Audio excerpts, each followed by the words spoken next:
No dia 25 de dezembro de 1964, aproximadamente 1h25 da manhã, na cidade de Warminster, na Inglaterra, Mildred Head acordou assustado com um barulho alto em seu telhado.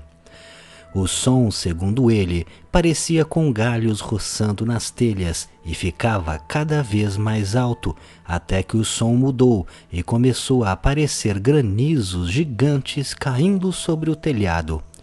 Mildred levantou da cama e olhou pela janela, porém não viu nada.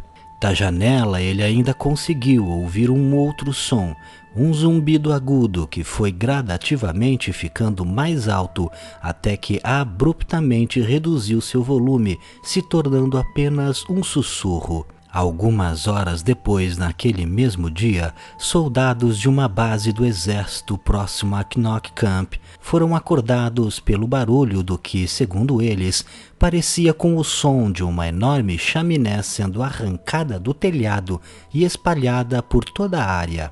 Às 6h30 da manhã, Roger Rump e sua esposa também ouviram sons estranhos.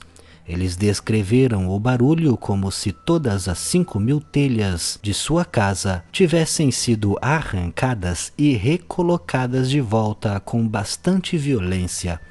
Ao mesmo tempo, Marjorie By estava na rua caminhando em direção à igreja quando foi jogada no chão por uma força que ela chamou de ondas sonoras selvagens. Somente naquela manhã de Natal, mais de 30 pessoas relataram ruídos estranhos na cidade, nos quais não era possível ver sua origem. Nos meses que se passaram, mais relatos foram surgindo, sempre com uma certa similaridade. Em fevereiro do ano seguinte, 1965, um bando de pombos simplesmente perdeu a vida repentinamente.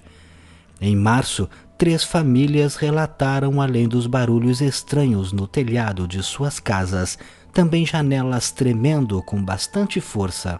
E em junho daquele mesmo ano de 1965, moradores começaram a ver OVNIs pelos céus. As descrições dos objetos eram variadas, que iam desde naves em forma de charuto, coberto por luzes brilhantes, até esferas que voavam em conjunto. O estranho fenômeno, somado ao avistamento de OVNIs, acabou chamando a atenção da imprensa inglesa, e em agosto daquele ano, cerca de 8.000 pessoas foram até a cidade para tentar presenciar algum dos fenômenos relatados pelos moradores.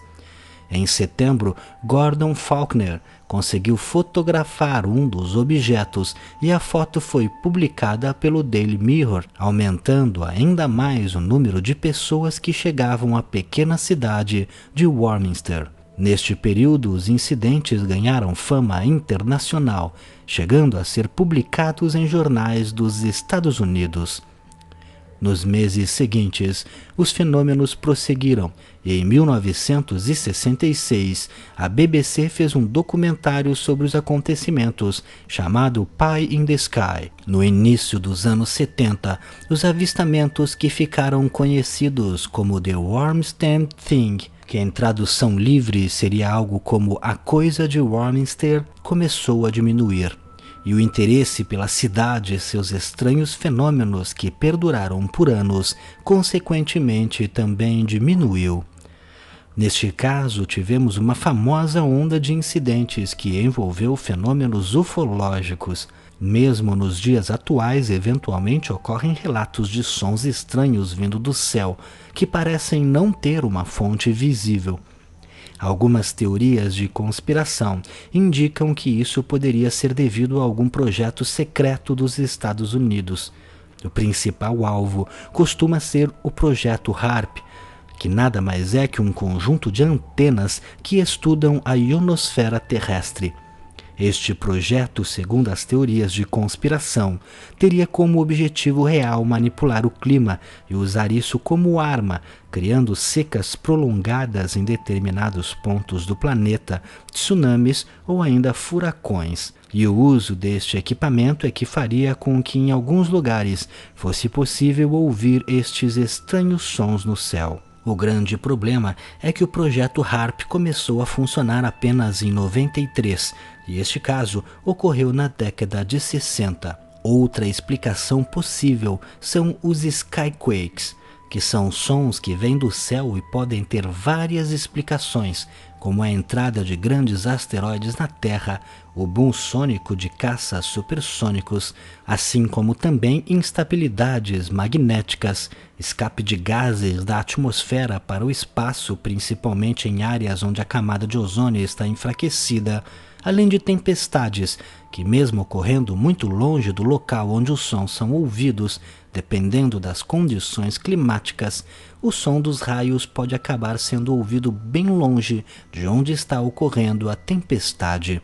Porém, essas explicações também não esclarecem todos os fenômenos e a forma como eles foram descritos naquela época, principalmente porque foi uma onda de fenômenos que perdurou por anos. Além destas teorias, podemos imaginar que a cidade de Warminster pode ter sido local de chegada de naves extraterrestres que talvez utilizassem algum tipo de sistema que geraria estes sons.